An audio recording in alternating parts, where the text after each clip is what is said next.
Seja bem-vindo, seja bem-vinda ao DRN Audiolivros. Se você curte aí histórias de alta fantasia e outros tipos de livros, siga a gente aí, que sempre estamos produzindo bastante coisa. Deixe suas dicas para leituras futuras, mesmo que eu não traga imediatamente, em alguma hora eu vou trazer. Se tem alguma dica de melhoria também, deixe nos comentários que a gente sempre tenta te seguir. E que 2023 seja um ano melhor para todos nós. Não esqueça de curtir e deixar o like para dar uma força pra gente no canal também aí. E vamos mergulhar nas nossas aventuras. 2. A honra está morta. 10 ordens. Nós fomos amados um dia. Por que nos abandonastes, Todo-Poderoso? Fragmento da minha alma, para onde fostes? Coletado no segundo dia de Kakashi, ano de 1171, 5 segundos antes da morte. O indivíduo era uma mulher de olhos claros em sua terceira década de vida. 8 meses depois. O estômago de Kaladin roncava quando ele passou o braço pelas barras e aceitou a tigela de lavagem. Ao passar a pequena tigela, era mais uma caneca, por entre as barras, cheirou-a e fez uma careta enquanto o vagão-cela recomeçava a andar. A lavagem pastosa e cinzenta era feita de grãos de taleu cozidos demais, e aquela porção estava polvilhada com restos ressecados da refeição do dia anterior. Repugnante como fosse, era tudo o que teria. Então começou a comer, com as pernas penduradas por entre as barras, observando o cenário. Os outros escravos da cela seguravam suas tigelas defensivamente, temerosos de que alguém lhes roubasse a comida. Um deles, no primeiro dia, tentara roubar a comida de Kaladin. Kaladin quase lhe quebrara o braço. Agora todos o deixavam em paz. Assim estava ótimo para ele. Ele comeu com os dedos, indiferente à sujeira. Parara de reparar na sujeira meses antes. Detestava sentir um pouco da mesma paranoia que os outros demonstravam. Como poderia ser diferente após 8 meses de espancamentos, privações e brutalidade? Ele lutava contra a paranoia. Não seria como os outros. Mesmo que abrisse mão de tudo mais, mesmo que tudo lhe fosse retirado, mesmo que já não existisse esperança de escapar, uma coisa ele manteria. Era um escravo, mas não precisava pensar como escravo. Rapidamente terminou de comer a lavagem. Nas proximidades, um dos outros escravos começou a tossir levemente. Havia 10 escravos na cela, todos homens, sujos, de barbas desgrenhadas. Aquele era um dos 3 carroções na caravana que estava atravessando as colinas devolutas. Um sol branco avermelhado ardia no horizonte, como se fosse a parte mais quente da fornalha de um ferreiro, tingindo as nuvens ao redor. Borrifos de tinta descuidadamente arremessados sobre uma tela. Cobertas com uma grama de um verde monótono, as colinas pareciam infindáveis. Em uma elevação próxima, uma figura esvoaçava em torno das plantas, dançando como uma libélula. A figura era amorfa, vagamente translúcida. Os espranos de vento eram espíritos maliciosos que tinham mania de permanecer em lugares inconvenientes. Kaladin esperava que aquele se cansasse e fosse embora, mas, quando tentou jogar sua tigela para o lado, descobriu que ela grudara em seus dedos. O espreno riu e passou zumbindo à sua frente, nada mais que um feixe de luz sem forma definida. Kaladin soltou um palavrão enquanto tentava desgrudar a tigela. Espranos de vento costumavam fazer brincadeiras assim. Ele fez mais força e a tigela acabou se soltando. Resmungando, jogou-a para um dos outros escravos, que começou a lamber os restos da lavagem. Ei! Sussurrou uma voz. Kaladin olhou para o lado. Um escravo de pele escura e cabelos emaranhados rastejava em sua direção, timidamente, como se esperasse que Kaladin fosse se irritar. Você não é como os outros, sussurrou o homem, seus olhos negros fixos na testa de Kaladin, que exibia 3 marcas. As 2 primeiras, que compunham um par de glifos, haviam sido impressas 8 meses antes, em seu último dia no exército de Amaran. A terceira, recente, porém presto por seu atual senhor. Sash, dizia o último glifo, perigoso. O escravo mantinha uma das mãos escondidas em seus trapos.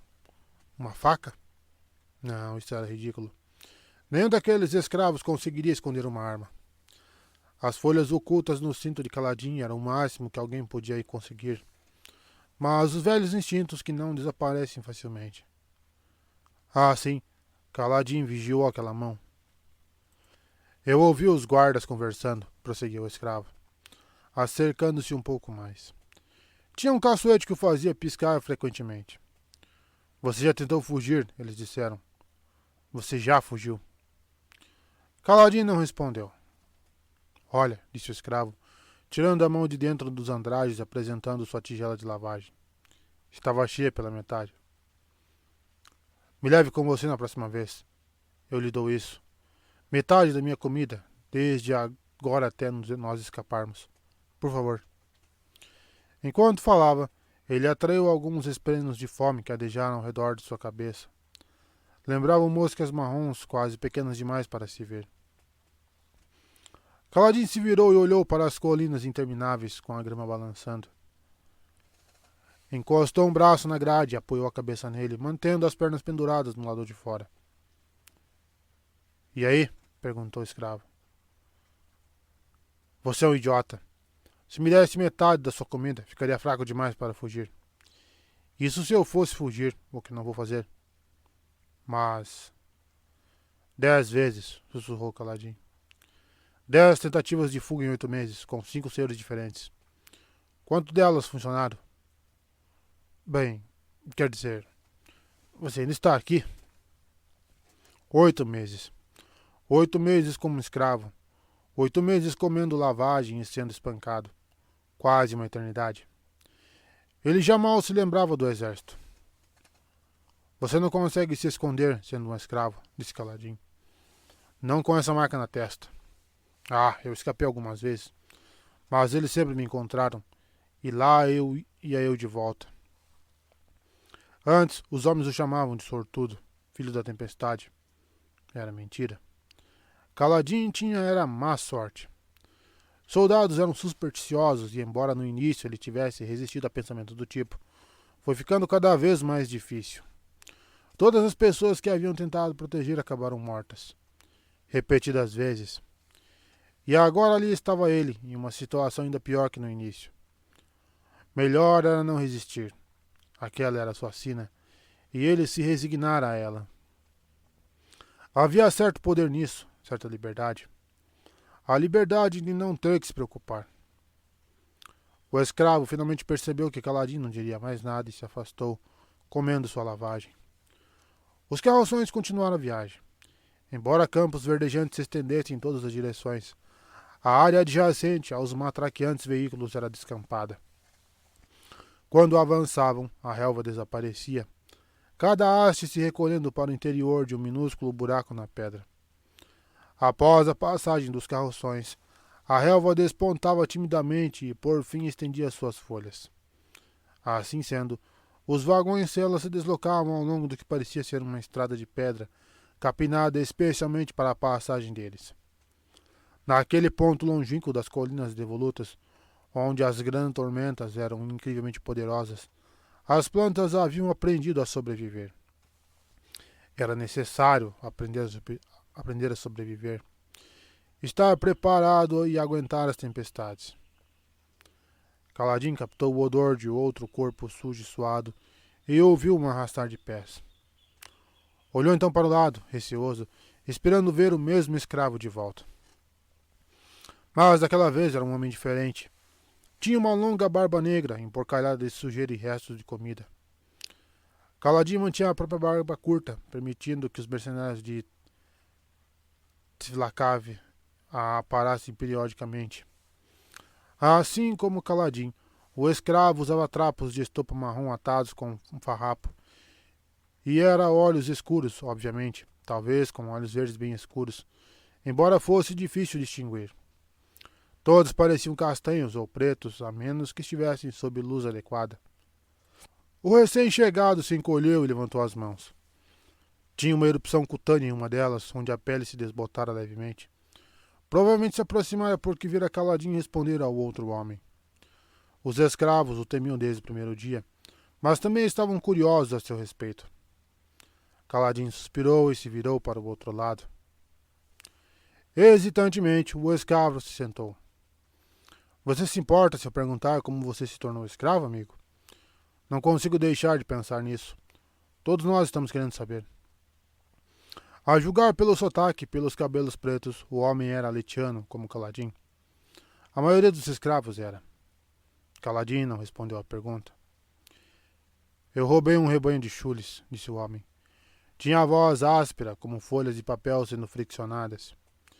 Se eu tivesse roubado só um chule, eles talvez tivessem me dado uma surra. Mas um rebanho inteiro, 17 cabeças. Ele riu, admirando a própria audácia. Do outro lado do carroção, alguém tossiu de novo. Estavam todos em condições lastimáveis, mesmo para escravos. Fracos, adoentados e subnutridos. Alguns, como Caladinho, eram fugitivos frequentes, embora Caladinho fosse o único a exibir a marca de Sash. Eram os mais desprezíveis de uma caça desprezível, comprados com um desconto considerável.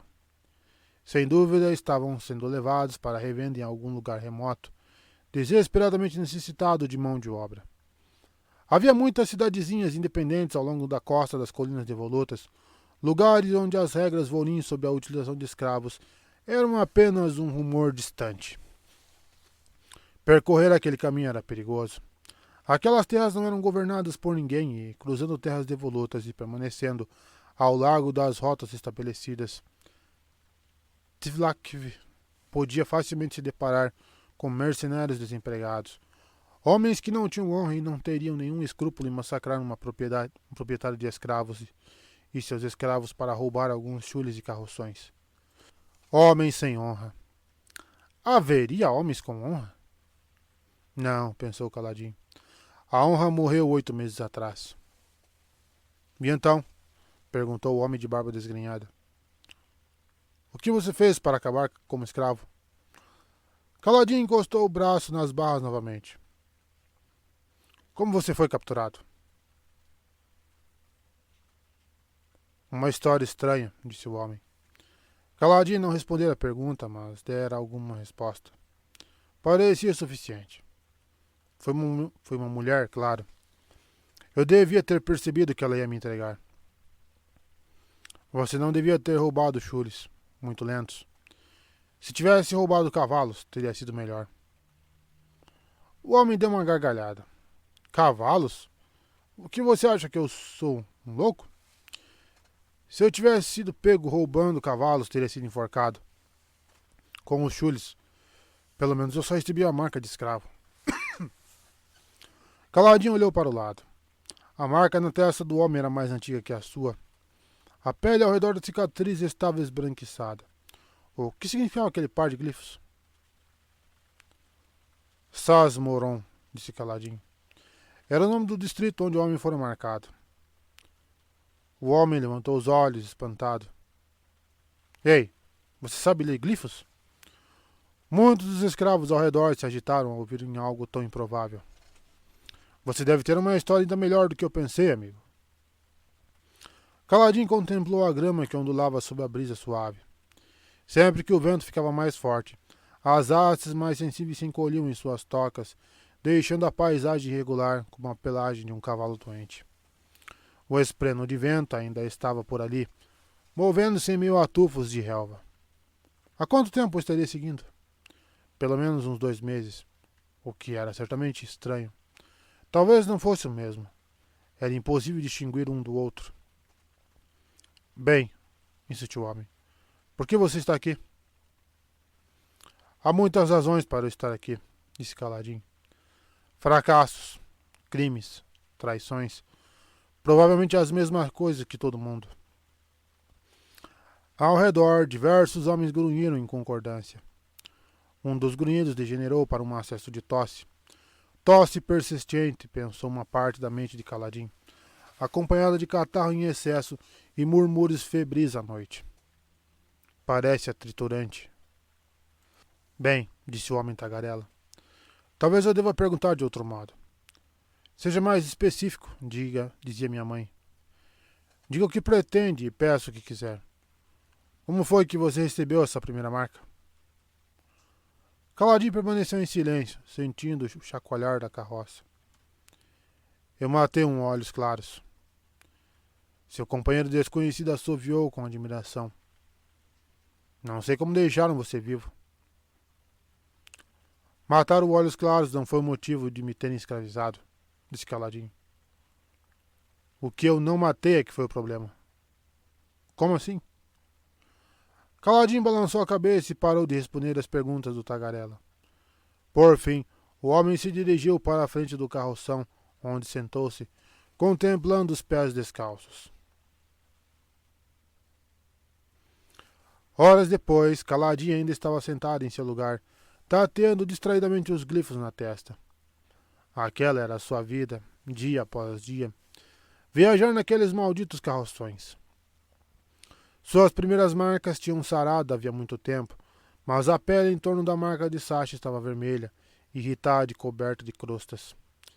Latejava quase como um segundo coração. Doía mais que a queimação que ele sofrera quando, ainda criança, segurara o cabo quente de uma panela. Lições incutidas por seu pai murmuravam no fundo de sua mente, ensinando o modo adequado de se cuidar de uma queimadura.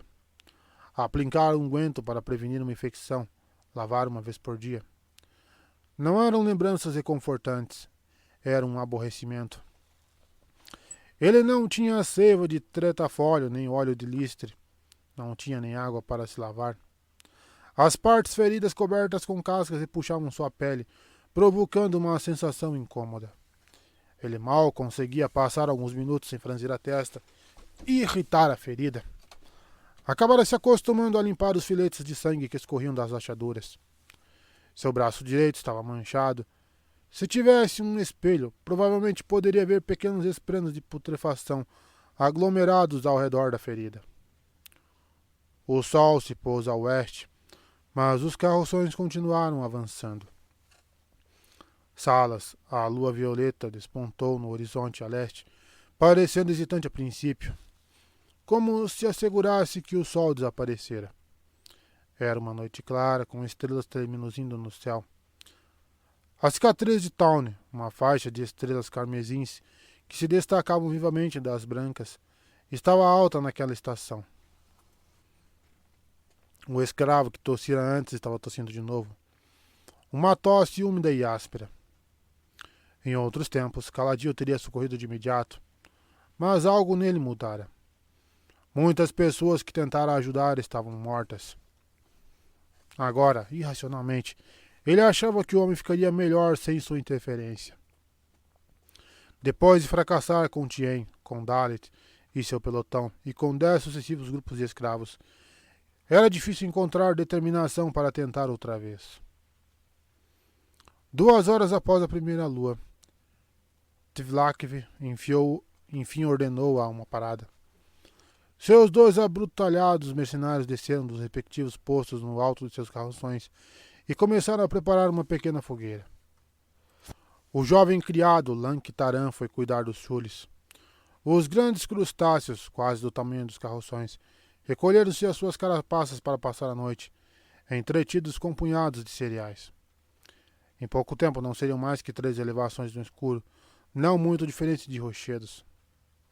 Por fim, Tvlakv foi cuidar dos escravos, dando a cada um deles uma concha de água, zelando pela saúde de seus investimentos. Ou, pelo menos, pela saúde que se poderia esperar daquele grupo infeliz. Tvlakv começou com o primeiro carroção.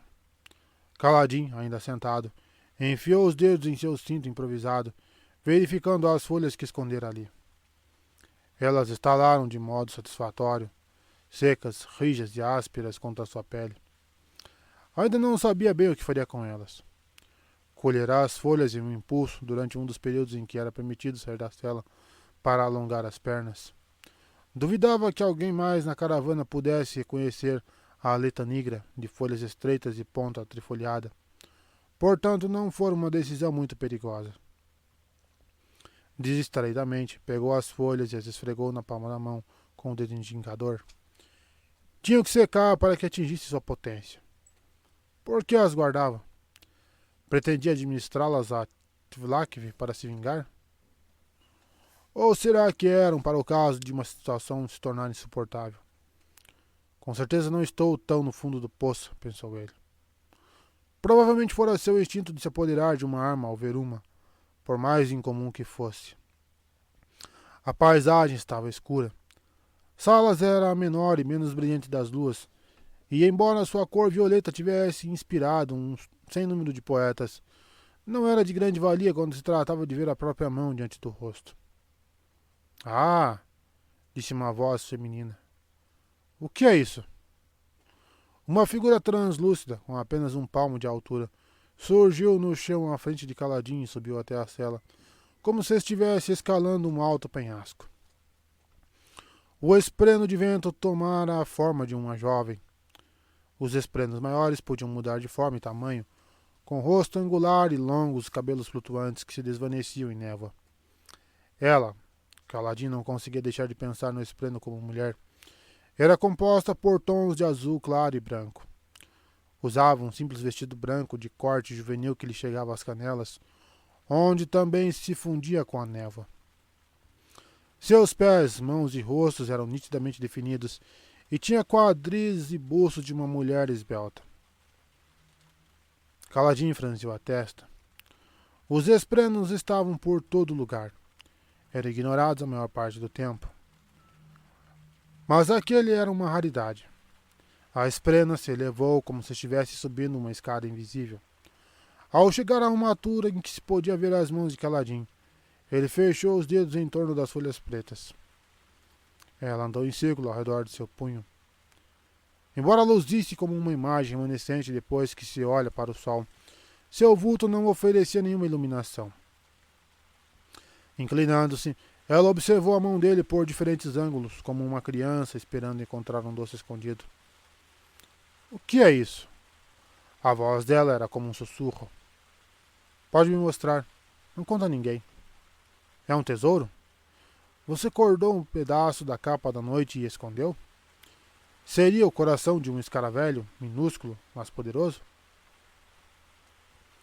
Como Caladinho não respondeu, a esprena fez um biquinho. Pairou então no ar, embora não tivesse asas, e o olhou nos olhos. Caladinho, por que você precisa me ignorar? Caladinho levou um susto. O que você disse? Ela sorriu marotamente e se afastou de súbito, esfumaçando-se em uma longa fita de brilho azulado. Após passar a toda entre as grades, agitando-se no ar como um pedaço de pano ao vento, ela disparou para baixo do carroção. Raios apartam, disse Caladinho, pontos de pé em um pulo. Espírito, o que você disse? Repita. Espranos não chamavam ninguém pelo nome. Espranos não eram inteligentes. Os maiores, como os esprenos de vento ou de rios, podiam imitar vozes e expressões, mas não pensavam de verdade. Não pensavam. Algum de vocês ouviu isso? Perguntou o Caladinho, voltando-se para os outros ocupantes da cela. O teto mau era alto bastante para que ele ficasse de pé. Os outros estavam deitados, aguardando suas conchas de água. Ele não obteve nenhuma resposta, além de alguns murmúrios pedindo silêncio e algumas tossidelas do homem enfermo, que estava a um canto. Até seu amigo de antes o ignorou. Caíra em estupor, olhando para os próprios dedos dos pés que se agitavam periodicamente. Talvez eles não tivessem visto a esprena. Muitos dos esprenos maiores eram invisíveis, exceto para a pessoa que estivessem atormentando. Caladinho sentou-se de novo à beira do chão, deixando os pés para fora das grades.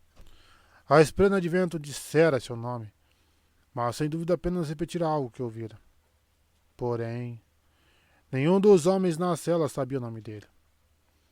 Talvez eu esteja ficando louco, pensou Caladinho, vendo coisas que não existem, ouvindo vozes.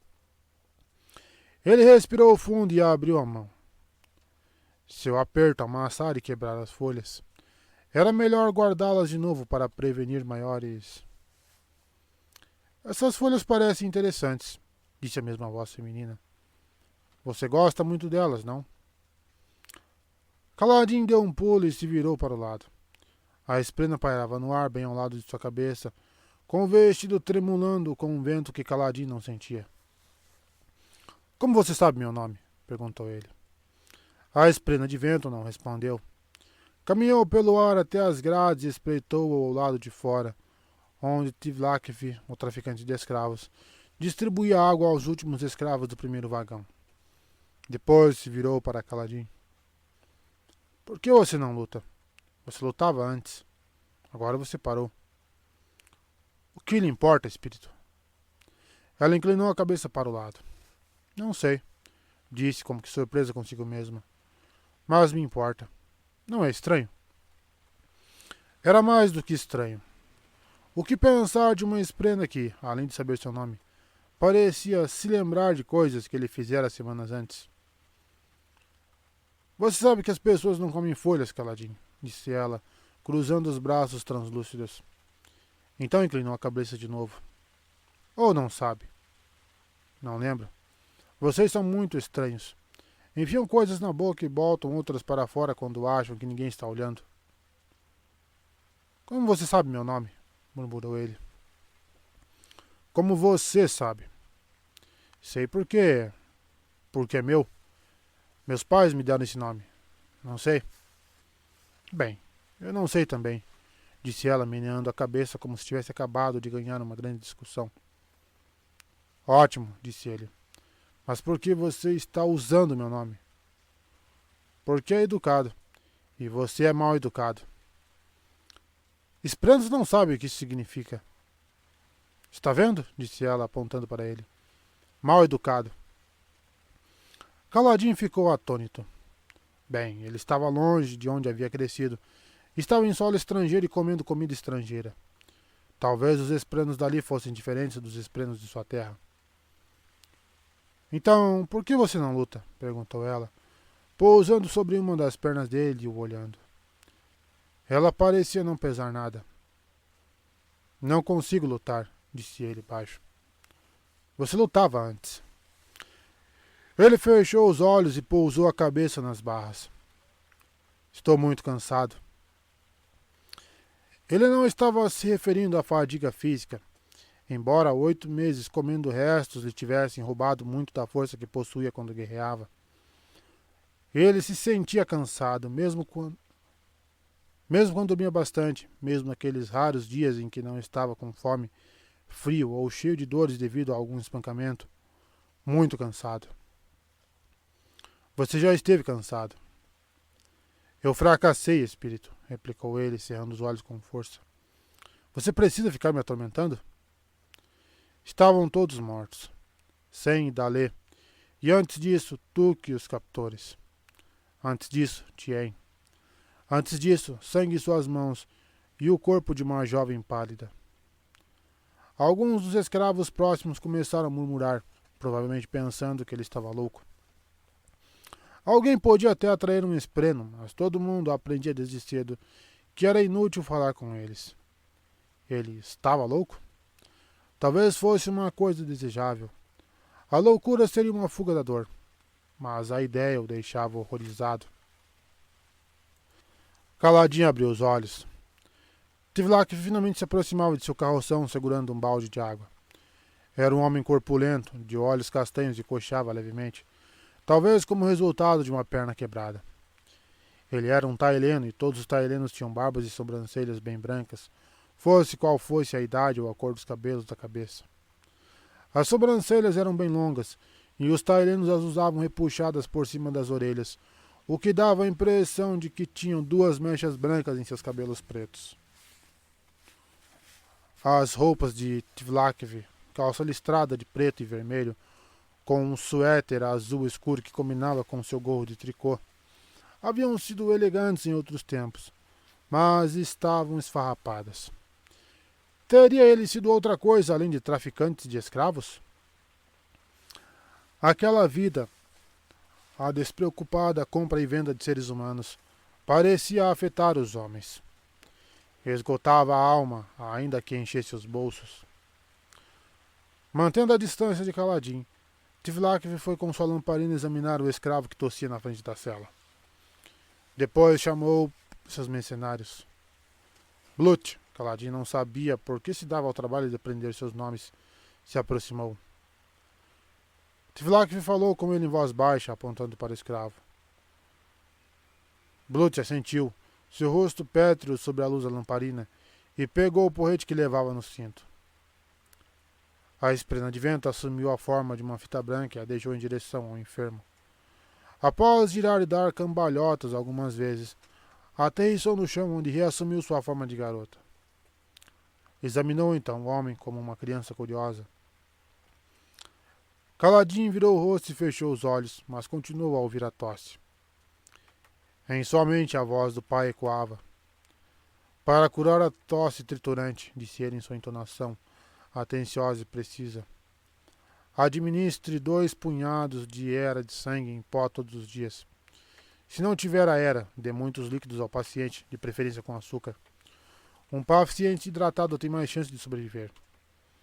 A doença parece muito pior do que é. É bem provável que sobreviva. A tosse continuava. Alguém destrancou a cela. Será que saberiam como ajudar o homem? Uma solução tão fácil. Se lhe dessem água, ele sobreviveria. Mas isso não tinha importância. Era melhor não se envolver. Homens morriam nos campos de batalha. Um rosto jovem tão familiar e querido olhando para Kaladin em busca de salvação. Uma espada abrindo um pescoço. Um fractal investindo contra as tropas de Amaran. Sangue, morte, fracasso, dor. E a voz de seu pai. Você pode mesmo abandoná-lo, filho? Deixar o homem morrer quando poderia ter ajudado? Raios. Parem! Gritou Kaladin, pondo-se de pé. Os demais escravos se encolheram. Blut deu um pulo, batendo a porta na jaula e brandindo seu porrete. Tivlak se escondeu atrás do mercenário, utilizando-o como escudo. Kaladin respirou fundo, fechou a mão sobre as folhas e levou a outra até a cabeça, limpando uma mancha de sangue. Então atravessou a cela, os pés descalços secando no chão. Blut observou Kaladin se ajoelhar ao lado do enfermo. A luz bruxulhante iluminava um rosto comprido e emaciado com lábios quase exangües. O homem tossia um catarro esverdeado e sólido. Kaladin apalpou seu pescoço para verificar se estava inchado e depois verificou seus olhos castanhos escuros. Isso se chama tosse triturante, disse ele. Ele vai sobreviver se você lhe der uma dose extra de água a cada 2 horas durante uns 5 dias. Vão ter que dar água à força, garganta abaixo. Misturem açúcar, se tiverem. Blut coçou o queixo lá e olhou para o mercador de escravos. Tire ele da cela, ordenou Tivlak. Ô damezinho do caralho. O escravo doente acordou quando Blut destrancou a cela. O mercenário fez sinal com o porrete para que Kaladin se afastasse. Relutantemente, Kaladin recuou. Blut guardou o porrete, segurou o escravo por baixo dos braços e o arrastou para fora, observando Kaladin nervosamente. A última tentativa frustrada de Kaladin envolvera 20 escravos armados. Seu senhor deveria tê-lo executado por isso, mas alegara que Kaladin era intrigante. Marcaram com o glifo de Sash e o vendera por uma ninharia. Parecia haver sempre um motivo para que Kaladin sobrevivesse, quando aqueles que tentaram ajudar morriam. Alguns homens podiam ter visto aquilo como uma bênção, mas ele via o fato como um tipo irônico de tormento. Durante seu tempo como último senhor, ele conversara com um escravo do ocidente, um Selainiano, que lhe falara da antiga magia das lendas do seu povo e de sua capacidade para amaldiçoar pessoas. Será que era isso que estava acontecendo com ele? Não seja bobo, disse a si mesmo. A porta da cela foi batida e trancada. As celas eram necessárias. Tivlak tinha que proteger seus frágeis investimentos das grandes tormentas. Os vagões possuíam reforços de madeira que podiam ser instalados durante temporais inclementes. Blut arrastou o escravo até as proximidades da fogueira, bem ao lado do barril de água ainda fechado. Caladinho sentiu-se relaxar. Aí está, disse a si mesmo. Talvez você ainda possa ser útil. Talvez haja uma razão para você se preocupar com os outros. Caladinho abriu a mão e olhou para as folhas pretas esfareladas. Não precisaria delas. Colocá-las às escondidas na água de Tivlak não só seria difícil, como também sem sentido. Ele desejava mesmo a morte do traficante de escravos? De que isso adiantaria? Um ruído abafado ressoou no ar, seguido de outro, ainda mais abafado, como se alguém tivesse deixado cair um saco de grãos. Caladinho ergueu a cabeça e observou o lugar onde Blut depositara o enfermo. O mercenário levantou novamente o porrete, o baixou com violência. Ouviu-se o som de algo se quebrando quando a arma se abateu sobre o crânio do escravo. O escravo não emitira nenhum grito de dor ou protesto. Seu corpo tombou na escuridão. Blut o recolheu com indiferença e o colocou sobre o ombro. Não! Berrou Caladinho, batendo com as mãos nas grades. Tivlak estava se aquecendo junto à fogueira. Raios o partam! Gritou Caladinho. Ele poderia ter sobrevivido, seu miserável! Tivlak olhou para ele. Depois se aproximou da cela vagarosamente, arrumando o seu gorro de tricô azul. Veja bem, ele ia contaminar vocês todos. O homem falava com um leve sotaque, juntando palavras, sem dar ênfase às devidas sílabas. Os tailenos, para Caladinho, pareciam estar sempre murmurando. Não vou perder um vagão inteiro por causa de um único homem. Ele já tinha passado do estágio de contaminação, disse Caladinho, batendo de novo com as mãos nas grades. Se algum de nós fosse pegar a doença, já estaríamos doentes. Espero que não. Ele já não tinha salvação. Eu disse que tinha. E por que eu acreditaria em você, desertor? Retrucou Tivlak com um ar divertido. Um homem com olhos que brilham de ódio? Você gostaria de me matar? Ele deu de ombros. Mas isso não me importa. Quero que você esteja forte quando chegar o momento das vendas. Você deveria me abençoar por salvar da doença daquele homem. Vou abençoar você depois que empilhar pedras sobre seu túmulo, replicou Caladinho. Tivlak sorriu e caminhou de volta para a fogueira. Mantenha essa fúria, desertor, e essa força. Vão me valer um bom dinheiro quando nós chegarmos. Não se você não viver até lá, pensou Caladinho. Tivlak sempre aquecia na fogueira a mágoa que sobrava do balde que usava para os escravos. Fazia um chá com ela. Se Caladinho garantisse que seria o último a receber a água, pulverizasse as folhas e as jogasse no... Caladinho se imobilizou, depois olhou para as próprias mãos. Na pressa, havia se esquecido de que estava segurando a letra negra. E deixara cair os pedaços quando batera com as mãos nas grades. Somente alguns fragmentos haviam sobrado, grudados às suas palmas, não em quantidade suficiente para serem eficazes. Ele olhou para trás. O piso da cela estava sujo e coberto de fuligem. Se os fragmentos tivessem caído ali, não haveria meio de recolhê-los.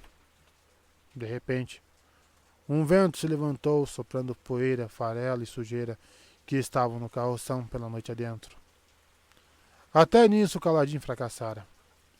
Ele se sentou, apoiou as costas nas grades e abaixou a cabeça, derrotado.